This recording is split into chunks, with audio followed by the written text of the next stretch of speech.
Okay, let's get to the polling element of this. We previewed a little bit of that. Things are not good for Joe Biden and for the Democrats coming up in the midterm elections. Let's go ahead and put this up there on the screen. This is the most stark that we've seen it so far.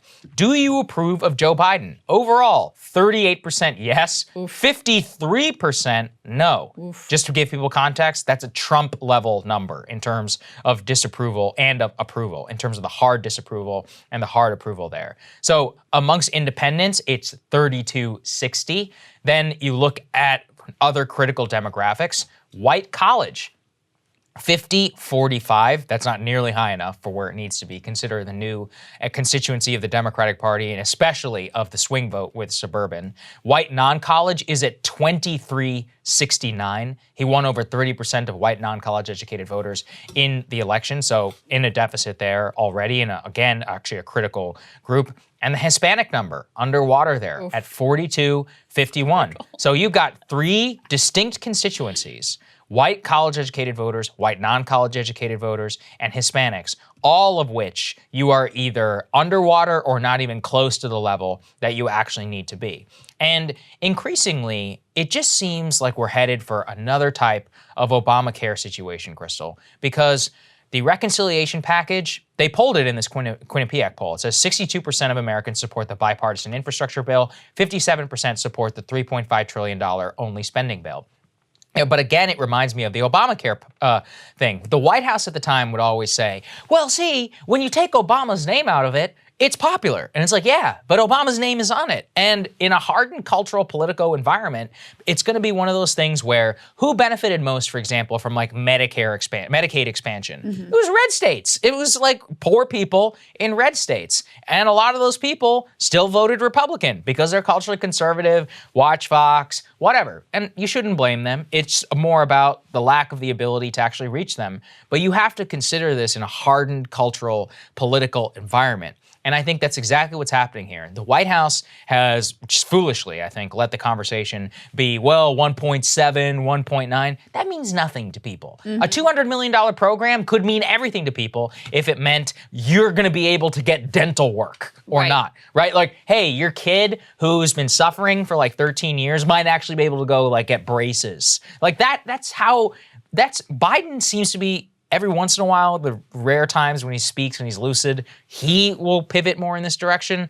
Sanders is definitely one who speaks this way. Nobody else speaks in terms of what's actually in this thing. So I do think it is a political disaster right now because everybody at home is worried about COVID. They don't particularly care about this bill whatsoever because they don't know what's in it. And they also get on top of that all this BS Washington gridlock. So it's a disaster. Part of the reason why they don't know what's in it is because Democrats made a strategic choice. Joe Biden in particular made a strategic choice rather than ditching the filibuster and passing these programs individually. Which is what we used to do. So that there's an individual debate. Hey, are you for paid family medical leave? That's true. Like, that's massively popular. And then you got to put people like Manchin and Sinema, you put them in the spotlight. Up or down vote. That makes it much more difficult to, then you got to actually talk about the programs, and it actually puts Republicans in a tougher position because, again, some of these things are what? The prescription drug reform, 80% support. But nobody's getting pressured over that because there's so many things piled into one bill. So part of the reason why there isn't energy, why there isn't pressure on Republicans or Manchin or Sinema to pass these incredibly popular provisions is because it all gets lumped together and then the media can just say, well, $3.5 trillion, oh, it's a lot of money. What if we did $2 trillion? What if we did $1.5 trillion instead? And you keep from having to get into the details. People don't realize because they're busy and living lives, and this whole process has been extraordinarily complicated, even for us to follow, like it's all the ins and outs of it is so inside Beltway, and you can't help but talk about the process because the process is so integral to whether any of this actually happens or not. So people don't necessarily have a great grasp of how they might benefit, what's at stake, what pieces are on the chopping block, any of that. So there's a strategic failure there in terms of, failing to actually get the point across about what these programs are and how they would benefit majority working class, middle class people.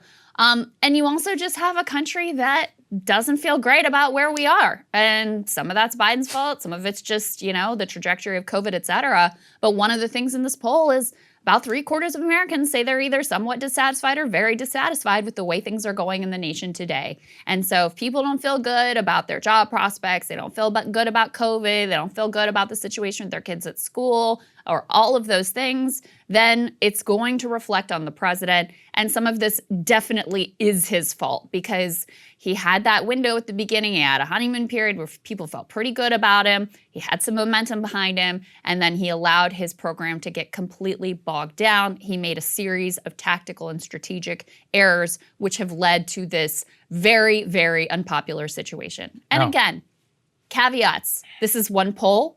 It is a bit of an outlier, okay? So his actual approval rating is probably a little better than where we are, but there's no doubt that he's not in a great place.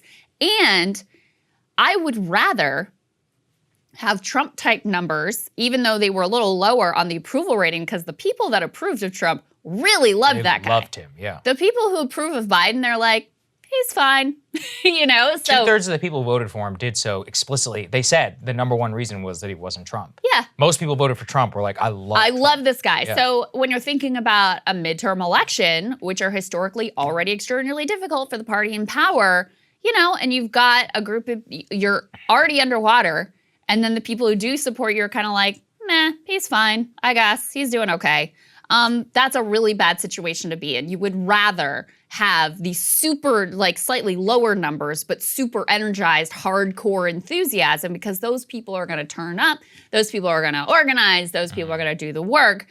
So I think that's a problem. The other thing that was to me very interesting in this poll is Biden's strength in the Democratic primary, in the general election, was that people kind of had some warm fuzzies about this guy. Yes. You know, they overlooked some glaring faults and some potential, you know, decline. Yeah. He's not a young man anymore, safe to say, because they felt like this is a good guy. You know, he's generally well-intentioned. I think he cares about me. Those numbers have also fallen really dramatically. So the percent that say he cares about average Americans, just back in April, it was 58%. Now it's 49%. That's a significant decline. The percent that says that he's honest, back in April, it was a majority. It was 51 to 42%.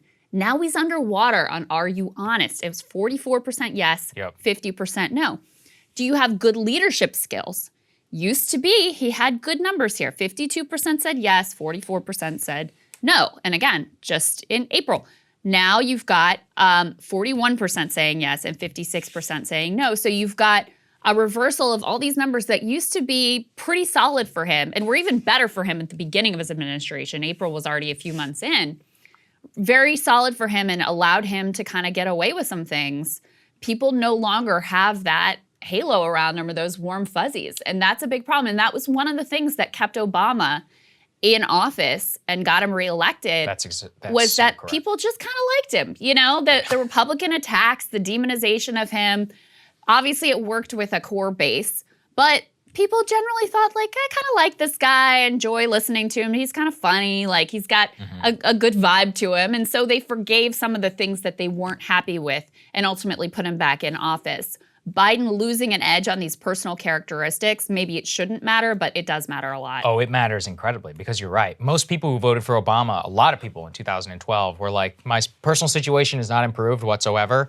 The economy, still not great. Not great. Actually, the country seems even more on the cultural decline and everything is bad. Romney, I don't really like that guy. Seems pretty heartless. Yeah. Obama, well, his heart seems to be in the right place. Yeah, he generally seems like a good dude. Yeah, that was basically it. And remember, I mean, he won, but he didn't win by as much as he did in 2008. And frankly, it seems even more eminently beatable. And like I said, I just keep looking at Obamacare and I keep looking at what's happening with Biden, and it just seems more clear what's happening. Josh Krashower tweeted this. Let's put this up there on the screen. It's a screenshot from Politico's Morning Playbook, Morning Consult poll. The Dems, who are hoping that $300 per child checks that the government has been putting out to families would be a winner, fewer than half of respondents gave congressional Democrats credit. Fewer gave Joe Biden credit. Half of registered voters supported the payments.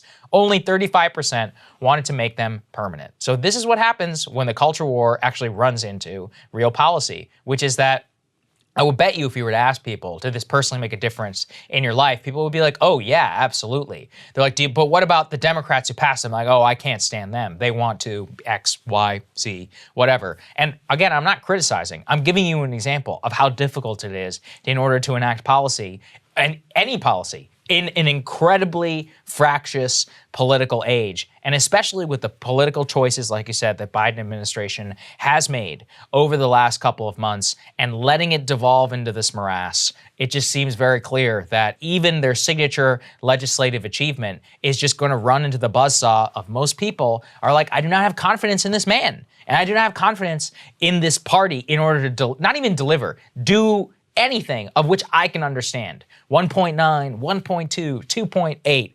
That doesn't mean anything to people. Right. And frankly, it shouldn't. I don't think it should. Right. Yeah. And again, that's partly the fault of incredibly shitty, like worthless media.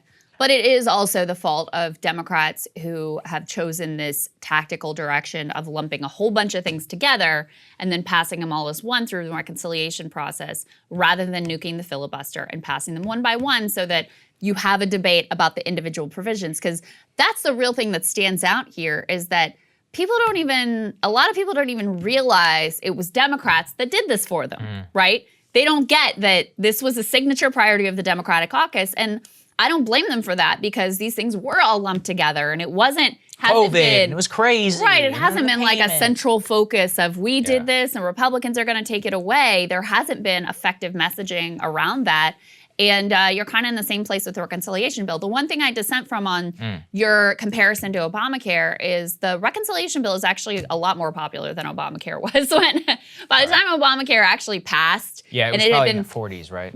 We've got 2 more months, Krystal. Yeah, that's true. Run through like the partisan buzzsaw, it was pretty split and fairly unpopular. I mean, here you have a significant margin. You've got, where are those numbers? 57%. 57% in support and only 40% against. So you've got a 17-point advantage for this bill. That's pretty good in such a partisan environment. So it is popular. It's just that a couple things. I mean, the Obama got the health insurers. They wanted Obamacare. So that helped get that thing through because, I mean, it mattered to the corporate Democrats that corporate America was for it. And now you have corporate America against the reconciliation bill. So it really has nothing to do with whether it's publicly supported or not. There we go, folks. That's politics today. Hey, guys. Thanks so much for watching. That's right. Just as a reminder, you can become a premium subscriber today. Watch the full show completely uncut. Our reactions to each other's monologues. You get to listen to it. You get to ask us questions. All that good stuff. Link is right there in the description or at breakingpoints.com. Best of all, great way to say screw you to the mainstream media.